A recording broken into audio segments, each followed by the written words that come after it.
دیکھیے حضرات،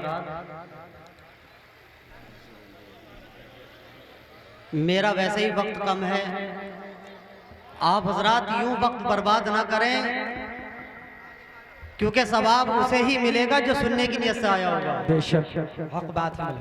ایسا نہیں ہے، بہت سے لوگ اپنے گھروں پر بیٹھے ہوئے ہوں گے، انما الاعمال بالنیات۔ آپ حضرات آئیں، جلسہ گاہ میں تشریف رکھیں، کیونکہ یہ وہ جگہ ہوا کرتی ہے جسے رب تعالیٰ جنت کی کیاریوں میں سے ایک کیاری بنا دیا کرتا ہے۔ واہ واہ، سبحان اللہ، زندہ باد، سبحان اللہ۔ میں زیادہ دیر نہیں، کچھ دیر بولوں گا انشاءاللہ تعالیٰ، اس کے بعد آپ کے حضرات کے سامنے مہمان آئیں گے، لیکن آپ حضرات میری گفتگو کو محبت کے ساتھ سماعت کریں۔ ایک پیغام آپ حضرات تک پہنچانا چاہتا ہوں، محبتوں کے ساتھ آپ حضرات سماعت کریں۔ الحمدللہ رب العالمین والعاقبۃ للمتقین والصلاة والسلام علی سید الانبیاء والمرسلین، اما بعد فاعوذ باللہ من الشیطان الرجیم، بسم اللہ الرحمن الرحیم، الذی خلق الموت والحیاة لیبلوکم ایکم احسن عملا، صدق اللہ مولانا العظیم وصدق رسولہ النبی الامین الکریم، ونحن علی ذلک لمن الشاہدین والشاکرین والحمدللہ رب العالمین۔ آئیے عقیدت و محبت کے ساتھ گنبد خزنہ کی جانب لو لگا کر لمبے لمبے ہاتھوں سے بھیک دینے والے آقا و مولا حضور احمد مجتبی محمد مصطفیٰ صلی اللہ تعالیٰ علیہ وسلم کی بارگاہ عالیہ میں جھوم جھوم کر درود شریف پڑھنے کا نذرانہ عقیدت پیش کریں۔ پڑھیے بابا سے بلند، اللہم صلی علی سیدنا و مولانا محمد وبارک وسلم، صلو علیہ صلاۃ والسلام علیک یا رسول اللہ صلی اللہ تعالیٰ علیہ وسلم۔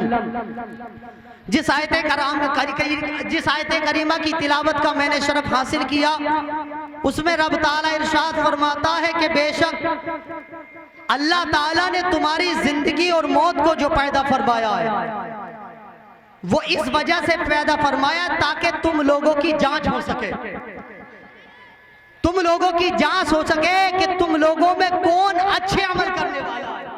یہ رب کائنات کا فرمان ہے۔ اللہ تعالیٰ نے کلام مقدس میں ارشاد فرمایا۔ حضرات محترم، آپ حضرات کی مرضی، آپ کھڑے ہو کر وقت برباد کرنا چاہتے ہیں یا جس جلسے کے متعلق حدیث میں فضیلتیں آئے ہیں، اس جلسے میں آنے کے بعد، اپنی تشریف رکھنے کے بعد اور علماء اکرام کے بیان کو سننے کے بعد آپ حضرات فائدہ حاصل کرنا چاہتے ہیں، یہ آپ حضرات کی مرضی ہے۔ رب تعالیٰ کلام مقدس میں ارشاد فرماتا ہے، رب تعالیٰ نے تمہاری موت کو اور زندگی کو اس لیے پیدا فرمایا تاکہ تمہاری جانچ ہو سکے کہ تم میں کون بہتر عمل کرنے والا ہے۔ اب ذرا اعلیٰ حضرت کا شعر سماعت کریں۔ اعلیٰ حضرت بیان فرماتے ہیں، لحد میں عشق رکے شہ کا داغ لے کے چلے، لحد میں عشق رکے شہ کا داغ لے کے چلے، اندھیری رات سنی تھی چراغ لے کے چلے، اندھیری رات سنی تھی چراغ لے کے چلے، اور یا رسول اللہ تیرے غلاموں کا نقش قدم ہے راہ خدا، تیرے غلاموں کا نقش قدم ہے راہ خدا، وہ کیا بھٹک سکے جو یہ سوراخ لے کے چلے، سبحان اللہ، کیا بھٹک سکے جو یہ سوراخ لے کے چلے۔ ابھی آپ حضرات کی سماعتیں ادھر نہیں ہیں۔ حضرات محترم، میں آپ کو بتاؤں، آج کل ہر انسان سکون تلاش کرنے کے چکر میں، بڑی توجہ کے ساتھ آپ حضرات میری بات کو سنیں، چند منٹ کے لیے اپنا ذہن میری بات پر رکھیں۔ ہر انسان دنیا میں سکون تلاش کرتا ہے، کوئی پیسہ کماتا ہے اس لیے کماتا ہے کہ اسے سکون مل جائے، مال و جائیداد اکٹھا کرتا ہے اس لیے اکٹھا کرتا ہے، یہ چاہتا ہے کہ اسے سکون مل جائے، لیکن اللہ اکبر، دنیا میں کوئی کتنی بھی مال و دولت کما لے لیکن اسے سکون نہیں مل سکتا، اسے چین سکون نہیں مل سکتا۔ اللہ اکبر، آپ جہاں چاہیں وہاں گھوم آئے، آپ کو سکون نظر نہیں آئے گا۔ آپ پورے ہندوستان کو ملاحظہ کر لیں، پورے ہندوستان کا چکر لگا رہے مگر آرام نظر نہیں آئے گا۔ پاکستان کے خطے خطے کا نظارہ کر لیں مگر چین سکون نظر نہیں آئے گا۔ جب آپ تھک جائیں گے تو اللہ کے کلام کو اپنے سامنے رکھنا، اور اللہ کے کلام کو اپنے سامنے رکھنے کے بعد اس کے سامنے دو زانو ہو کر بیٹھنا اور عرض کرنا، اے اللہ کی پاک کتاب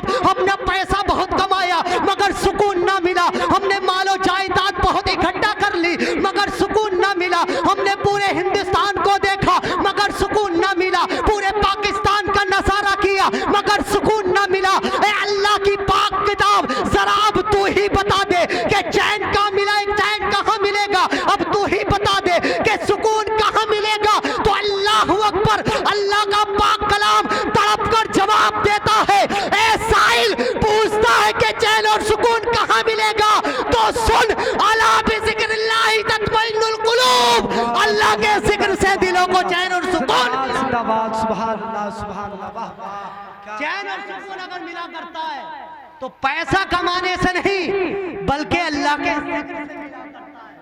اور یہ کس نے فرمایا؟ یہ اللہ رب العزت نے کلام مقدس میں ارشاد فرمایا۔ میں آپ کو ایک بات بتاؤں، آپ کی توجہ ہے میری طرف، جی دونوں ہاتھوں کو محبت سے اٹھا کر بولے سبحان اللہ۔ سبحان اللہ، ابھی کچھ حضرات کی توجہ نہیں ہے، بہرحال میں جو سنانا چاہتا ہوں ذرا توجہ کے ساتھ سنیں۔ میں آپ کو تاریخ کے حوالے سے ایک بات بتاؤں، آپ تاریخ اٹھا کر دیکھیں، علماء اکرام کی توجہ چاہوں گا، آپ تاریخ اٹھا کر دیکھیں، پچھلے نبیوں کی تاریخ کو اٹھا کر دیکھیں تو اللہ اکبر، ہمیں پتہ چلتا ہے کہ کسی نبی کی امت کو زنا خوری کی وجہ سے ہلاک و برباد کر دیا گیا، کسی نبی کی امت کو بدکاری کی وجہ سے تباہ و برباد کر دیا گیا، کسی نبی کی امت پر کم تولنے کی وجہ سے عذاب الہی نازل ہوا، اللہ اکبر، کسی نبی کی امت پر کسی دوسرے گناہ کی وجہ سے عذاب الہی آیا۔ لیکن اگر آج ہم اپنی امت میں دیکھیں تو ہمارے امت محمدیہ میں دیکھیں تو امت محمدیہ میں زنا خوری بھی پائی جاتی ہے، امت محمدیہ میں جھوٹ بھی بولا جاتا ہے، امت محمدیہ میں آپ شراب پینے کی عادت عام ہو گئی ہے، امت محمدیہ میں آج ہر طریقے کا گناہ عام ہو گیا ہے۔ لیکن اس کی وجہ کیا ہے؟ آخر معاملہ کیا ہے؟ اس امت محمدیہ پر ظاہری عذاب کیوں نہیں آتا؟ تو میں آپ کو بتاتا ہوں، اس کی وجہ کچھ اور نہیں ہے بلکہ اس کی وجہ میرے اور آپ کے نبی ہیں۔ میرے اور آپ کے نبی نے اللہ کی بارگاہ میں جہاں بہت سی دعائیں فرمائی تھی وہاں پر یہ دعا بھی فرمائی تھی، اے رب کائنات، جس طریقے سے دوسری امتوں کو تباہ و برباد کیا جاتا رہا، جس طریقے سے دوسری امتوں پر ظاہری عذاب آتے رہے، میں تیری بارگاہ میں دعا کرتا ہوں میری امت کو تباہ و برباد نہ کیا جائے، میری امت پر ظاہری عذاب نہ آئے۔ یہ میرے اور آپ کے نبی کی دعا کی فضیلت ہے جو آج ہم پر ظاہری عذاب نہیں آتا۔ لیکن اے غنیمت نگر کے مسلمانوں، میں آپ سے کہنا چاہتا ہوں، جب آپ کی روح نکل جائے گی، جب آپ انتقال کر جاؤ گے، آپ کو قبر میں پہنچایا جائے گا، میرا اور آپ کا نبی، وہ نبی جو پیدا ہونے کے بعد اپنی امت کے لیے رویا، وہ نبی جو اپنی امت کے لیے پوری زندگی مغفرت کی دعا کرتا رہا، معراج کی رات جب اللہ کی بارگاہ میں آپ حاضر ہوئے تو آپ نے اپنی امت کو یاد فرمایا۔ جب اللہ کے نبی سے آپ کی ملاقات ہوگی، قبر میں اللہ کے نبی تشریف لے کر آئیں گے، تو ذرا آپ مجھے بتاؤ، اگر آپ گناہگار بن کر جاؤ گے تو اللہ کے نبی کا سامنا کیسا کرو گے؟ اگر آپ بے نمازی بن کر جاؤ گے تو اللہ کے نبی کا سامنا کیسے کرو گے؟ اگر آپ زنا خور بن کر جاؤ گے تو اللہ کے نبی کا سامنا کیسا کرو گے؟ اگر تم شرابی بن کر جاؤ گے تو اللہ کے نبی کا سامنا کیسے کرو گے؟ اگر تم گناہگار بن کر جاؤ گے تو اللہ کے نبی کا سامنا کیسے کرو گے؟ اور اللہ کے نبی نے جو فرمایا ہے، اگر گناہگار بن کر جاتا ہے تو قبر ایسے دبایا کرتی ہے کہ دائیں پسلی بائیں پسلی سے مل جایا کرتی ہے۔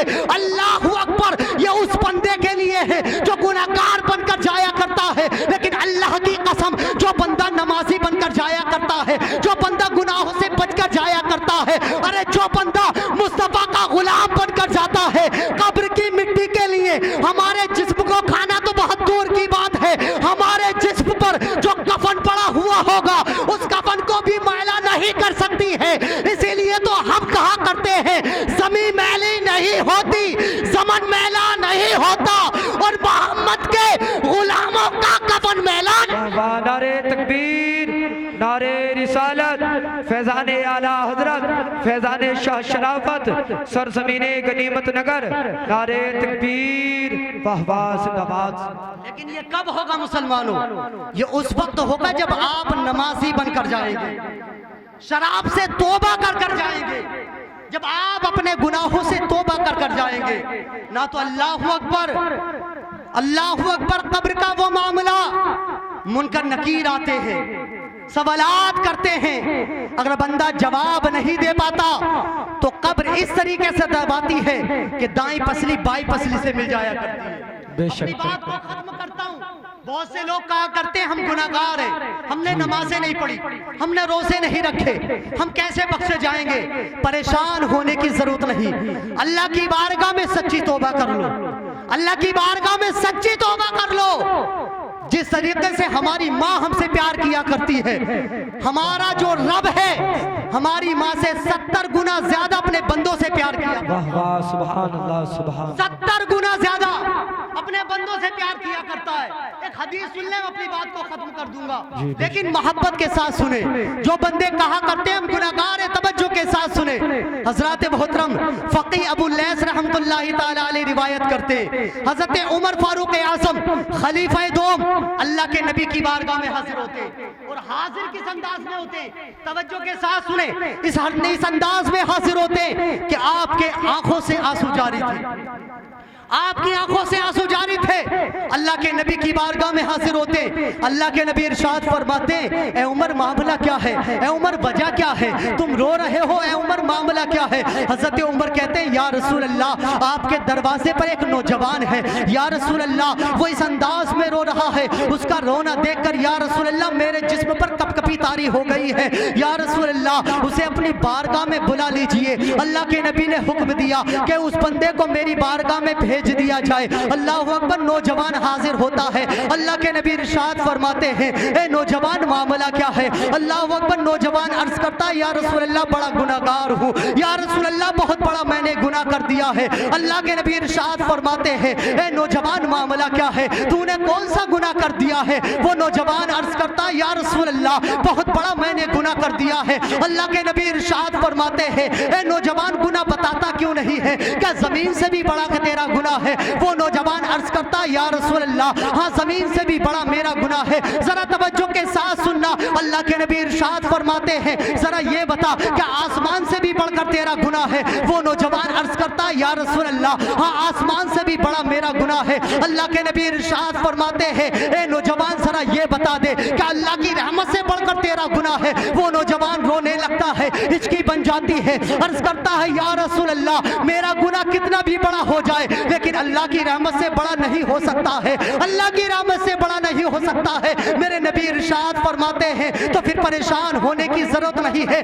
میں تیرا نبی ہوں، میں تمام نبیوں کا سردار ہوں، تمام رسولوں کا سردار ہوں، میں خاتم النبیین ہوں، اپنا گناہ میرے سامنے ظاہر کر دے۔ اللہ اکبر، وہ نوجوان عرض کرتا ہے یا رسول اللہ میں کفن چور تھا، یا رسول اللہ میں کفن چرایا کرتا تھا، یا رسول اللہ میرے محلے میں ایک مرتبہ ایک انصار خاندان کی لڑکی کا انتقال ہو گیا، یا رسول اللہ جب اس لڑکی کا انتقال ہوا اس کو قبر میں دفنا دیا گیا، یا رسول اللہ تمام لوگ تو قبر دفنا کر چلے گئے، یا رسول اللہ میں نے اپنے اوزاروں کو لیا اور قبر تازہ تازہ تھی میں نے کھودنا شروع کر دیا، یا رسول اللہ جیسے میں نے اس لڑکی کے جسم سے کفن کو ہٹایا، یا رسول اللہ میں چلنے لگا لیکن یا رسول اللہ مجھے شیطان نے دھوکہ دے دیا، یا رسول اللہ مجھے شیطان نے بہکا دیا اور یا رسول اللہ میں قبر میں اتر گیا، میں نے اس لڑکی کے ساتھ زنا کر لیا، اتنا سننا تھا۔ اللہ کے نبی اپنا چہرہ پھیر لیتے ہیں، ارشاد فرماتے ہیں میرے آقا اس نوجوان کو میرے سامنے سے ہٹا دیا جائے،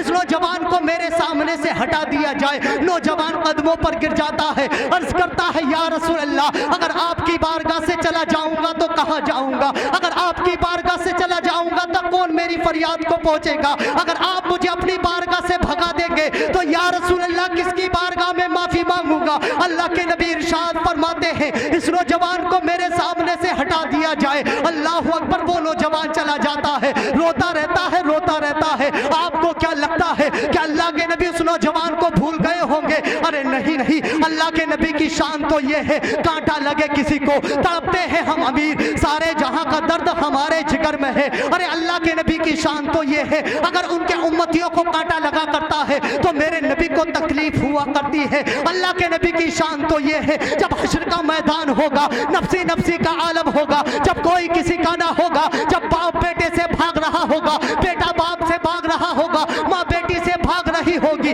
بیٹی ماں سے بھاگ رہی ہوگی، تو اس وقت اللہ کے نبی اللہ کی بارگاہ میں اپنے سر کو سجدے میں رکھیں گے اور اللہ کی بارگاہ میں ہاتھوں کو بلند کریں گے اور عرض کریں گے اے رب کائنات تو نے وعدہ فرمایا تھا اے محبوب تجھ کو راضی کر لوں گا، آج راضی کرنے کا وقت آ گیا ہے۔ اے رب کائنات میری گناہگار امت موجود ہے، اے رب کائنات میرے گناہگار امت کو بخش دے۔ اللہ اکبر، میں ان لوگوں سے کہنا چاہتا ہوں جو آج نبی کے وسیلے ماننے والوں پر شرک کا فتویٰ لگایا کرتے ہیں، بزرگان دین کے نام کو وسیلہ بنانے والوں پر کفر کا